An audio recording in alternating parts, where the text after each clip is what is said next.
একদিকে ইরান যখন প্রথমেই ইসরায়েলের রামাত ডেভিড এয়ারবেসে আক্রমণ করে এই বার্তা দিতে, লেবাননে যদি আর ইসরায়েল যুদ্ধ চালায়, যদি লেবাননের রাজধানী বেইরুটে যদি বোমা হামলা করে, ইরান ইসরায়েলকে ছেড়ে কথা বলবে না।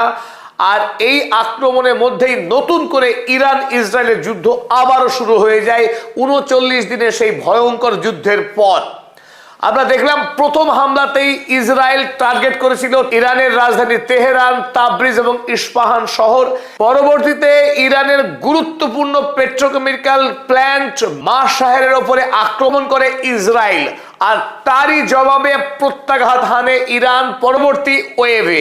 আর সেই ওয়েভে ইরান দুটি কেন্দ্রকে টার্গেট করে ইসরায়েলের, এক হচ্ছে হাইফা পেট্রোকেমিক্যাল সেন্টার এবং নাজারেট এনার্জি সেন্টার।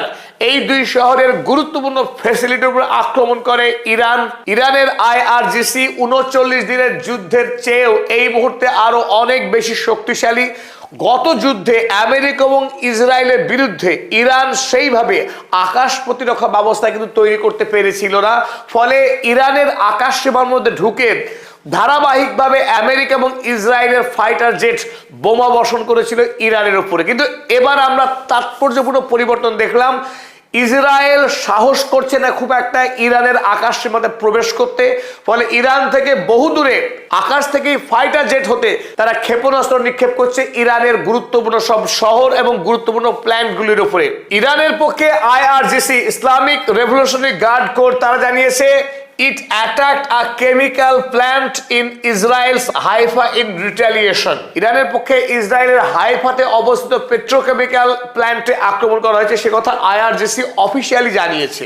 ২৮শে ফেব্রুয়ারি ঠিক যেভাবে ইসরায়েল অতর্কিতে ইরানের উপরে আক্রমণ করে একসঙ্গে ইরানের তৎকালীন সর্বোচ্চ ধর্মীয় নেতা আয়াতুল্লাহ আলী খামেনেই সহ ইরানের এক গুচ্ছ প্রথম সারির নেতাকে খুন করেছিল, ঠিক একইভাবে আজ সকালবেলায় ইরানের বিদেশমন্ত্রী সৈয়দ আব্বাস আরাগচি সহ ইরানের প্রথম সারির প্রায় ১৫ জন নেতাকে খুন করার লক্ষ্য নিয়েই সকালেই আজ ইরানের পররাষ্ট্রমন্ত্রীর কার্যালয়ে একাধিক মিসাইল হামলা চালিয়েছিল। কিন্তু ইরানের পক্ষে এই পররাষ্ট্রমন্ত্রীর কার্যালয়কে আকাশ প্রতিরক্ষা ব্যবস্থা দিয়ে মুড়ে রাখা ছিল, ফলে অধিকাংশ মিসাইলকে আকাশেই ধ্বংস করে দিয়েছে ইরান। কিন্তু একটি মিসাইল এই কম্পাউন্ডে পড়ে এবং তাতেই একটি ব্যাপক বড় বিস্ফোরণের খবর ছড়িয়ে পড়ে। প্রথমত আশঙ্কা হয়েছিল যে হয়তোবা ইরানের বিদেশমন্ত্রী সৈয়দ আব্বাস আরাগচি আহত হয়েছেন, কিন্তু পরবর্তীকালে ইরানের পক্ষে জানানো হয়েছে ইরানের প্রথম সারির সমস্ত নেতা তারা নিরাপদ এবং সুস্থ রয়েছেন, হতাহতের কোনো খবর এখনো পর্যন্ত পাওয়া যায়নি। এই মুহূর্তে সৈয়দ আব্বাস আরাগচি পৃথিবীর অন্যতম জনপ্রিয় রাষ্ট্রনেতা, যিনি গোটা পৃথিবীতে এই মুহূর্তে দেখিয়ে দিয়েছেন সুস্থ কূটনীতি কাকে বলে এবং কূটনীতির মাধ্যমেই পৃথিবীতে সমস্ত সমস্যার সমাধান করা সম্ভব। কিন্তু আমেরিকার রাষ্ট্রপতি ডোনাল্ড ট্রাম্প বারবার দ্বিচারিতা এবং ব্ল্যাকমেইল করার কারণেই ইরানের সঙ্গে আমেরিকার চুক্তি অসম্ভব হয়ে পড়ল। আর এই প্রেক্ষিতে নতুন করে যখন ইসরায়েলকে কোনোভাবেই লেবাননে গণহত্যা থেকে আটকাতে পারল না আমেরিকা, তারপরেই ইরান বাধ্য হয়েছে লেবাননে গণহত্যা আটকাতে এই বর্বর আগ্রাসী ইসরায়েল রাষ্ট্রের উপরে আক্রমণ করতে। ইসরায়েলের সঙ্গে নতুন এই যুদ্ধে ইরানের অবস্থান কি হবে তা নিয়ে ইরানের ন্যাশনাল সিকিউরিটি কাউন্সিলের যারা অন্যতম মেম্বার আজ সকাল সকালই তারা বৈঠক সম্পন্ন করেছে এবং তারা স্পষ্ট অবস্থান গ্রহণ করেছে। এদিকে ইসরায়েলের গণহত্যাকারী প্রধানমন্ত্রী বেঞ্জামিন নেতানিয়াহু তার দেশের গুরুত্বপূর্ণ মন্ত্রীদের নিয়ে তিনি বৈঠক শুরু করেছেন, যদিও সেই বৈঠক শেষ হবার পর সাংবাদিকদের মুখোমুখি হয়ে তিনি কোনো মতামত প্রকাশ করেননি।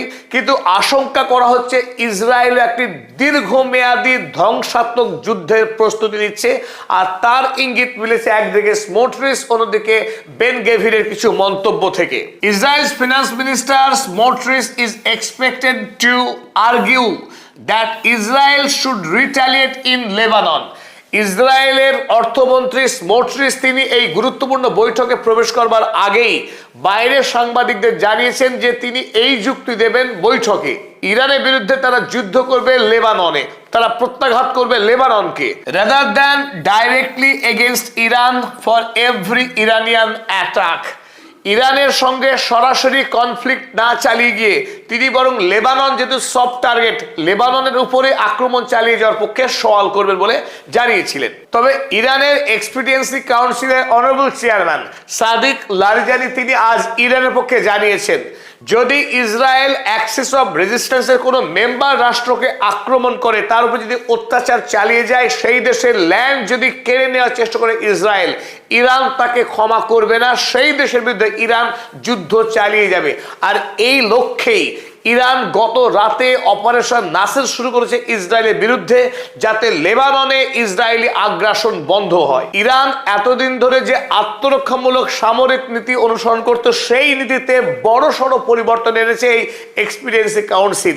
এই মুহূর্তে ইরানের বিদেশ নীতি এই, যদি কোনো দেশ ইরানের অ্যাক্সিস অফ রেজিস্ট্যান্স কোনো সদস্যকে আক্রমণ করলেই ইরান তার বিরুদ্ধে যুদ্ধ চালিয়ে যাবে। আর এখান থেকে ব্যাপারটি খুব স্পষ্ট যে ইরান বর্তমানে সামরিক দিক থেকে আগের তুলনায় অনেক বেশি শক্তিশালী এবং অনেক বেশি আত্মপ্রত্যয়ী। ইসরায়েল কিংবা আমেরিকা পৃথিবীর এই শক্তিশালী রাষ্ট্রগুলোর বিরুদ্ধে ইরান যে যুদ্ধ করতে পারে, এমনকি সমস্ত রাষ্ট্র ঐক্যবদ্ধভাবে লড়লেও ইরান তার বিরুদ্ধে যুদ্ধ চালিয়ে যেতে পারবে, সেই আত্মবিশ্বাস এই মুহূর্তে অর্জন করেছে। তবে 39 দিনের যুদ্ধের শেষে ইরান ভেলকি দেখিয়েছিল তার নিজের তৈরি এই বাবা 373 এয়ার ডিফেন্স সিস্টেম দিয়ে। তাই এই মুহূর্তে নতুন যুদ্ধের ইসরায়েলের স্ট্র্যাটেজি হলো ইরানের এই আকাশ প্রতিরক্ষা ব্যবস্থাকে বিকল করা, তাকে শুরুতেই ধ্বংস করে দেওয়া, যাতে আগামী দিনে যদি দীর্ঘমেয়াদী যুদ্ধ চলে ইসরায়েল যাতে যুদ্ধে অ্যাডভান্টেজ পায়। সুতরাং প্রথম থেকে তারা লক্ষ্য করেছে এই ইরানের আকাশ প্রতিরক্ষা ব্যবস্থাকে ধ্বংস করা। ইসরায়েলের পক্ষে জানা হয়েছে, Israeli army says major operation targeted Iran's defence systems. ইরানের প্রতিরক্ষা ব্যবস্থাকেই পাখির চোখ করা হয়েছে ইসরায়েলের পক্ষে। আজ সকাল থেকেই ইসরায়েলের বেশ কিছু ফাইটার জেট তারা টার্গেট করেছিল ইরানের বিভিন্ন প্রান্তে অবস্থিত এই এয়ার ডিফেন্স সিস্টেমগুলোকে। তারা ধারাবাহিকভাবে আক্রমণ করার চেষ্টা করেছে। ইরান সাম্প্রতিক সময়ে যে নতুন নতুন আকাশ প্রতিরক্ষা ব্যবস্থা উদ্ভাবন এবং স্থাপন করেছে সেগুলোকেই। নতুন করে এই যুদ্ধ শুরু হতে ইসরায়েলের সমস্ত স্কুল বন্ধ করা হয়েছে এবং হসপিটালগুলো এই মুহূর্তে আন্ডারগ্রাউন্ড তারা পরিষেবা প্রদান করছে। দ্য জেরুজালেম পোস্ট লিখেছে, underground hospitals, no school. Israel transitions to restricted activity mode after the Iran strikes. Iran ইসরায়েলের উপরে আক্রমণ করবার পরেই ইসরায়েলের অভ্যন্তরে নিরাপত্তা ব্যবস্থাকে ঢেলে সাজানো হয়েছে এবং দেশের সাধারণ মানুষের চলাফেরাকে রেস্ট্রিক্ট করা হয়েছে। এদিকে ইরান, ইরাক এবং সিরিয়ার আকাশে বিমান চলাচল সম্পূর্ণরূপে সাসপেন্ড করা হয়েছে এই যুদ্ধ পরিস্থিতির কারণে। ইসরায়েল এবং ইরান দুই পক্ষই তারা নতুন নতুন টার্গেটে আক্রমণ চালাচ্ছে এবং পরিস্থিতি অত্যন্ত ভয়াবহ। প্রতিটি ঘটনার সঠিক এবং যথার্থ আপডেট পেতে চোখ রাখুন পদাতিকের পর্দায়।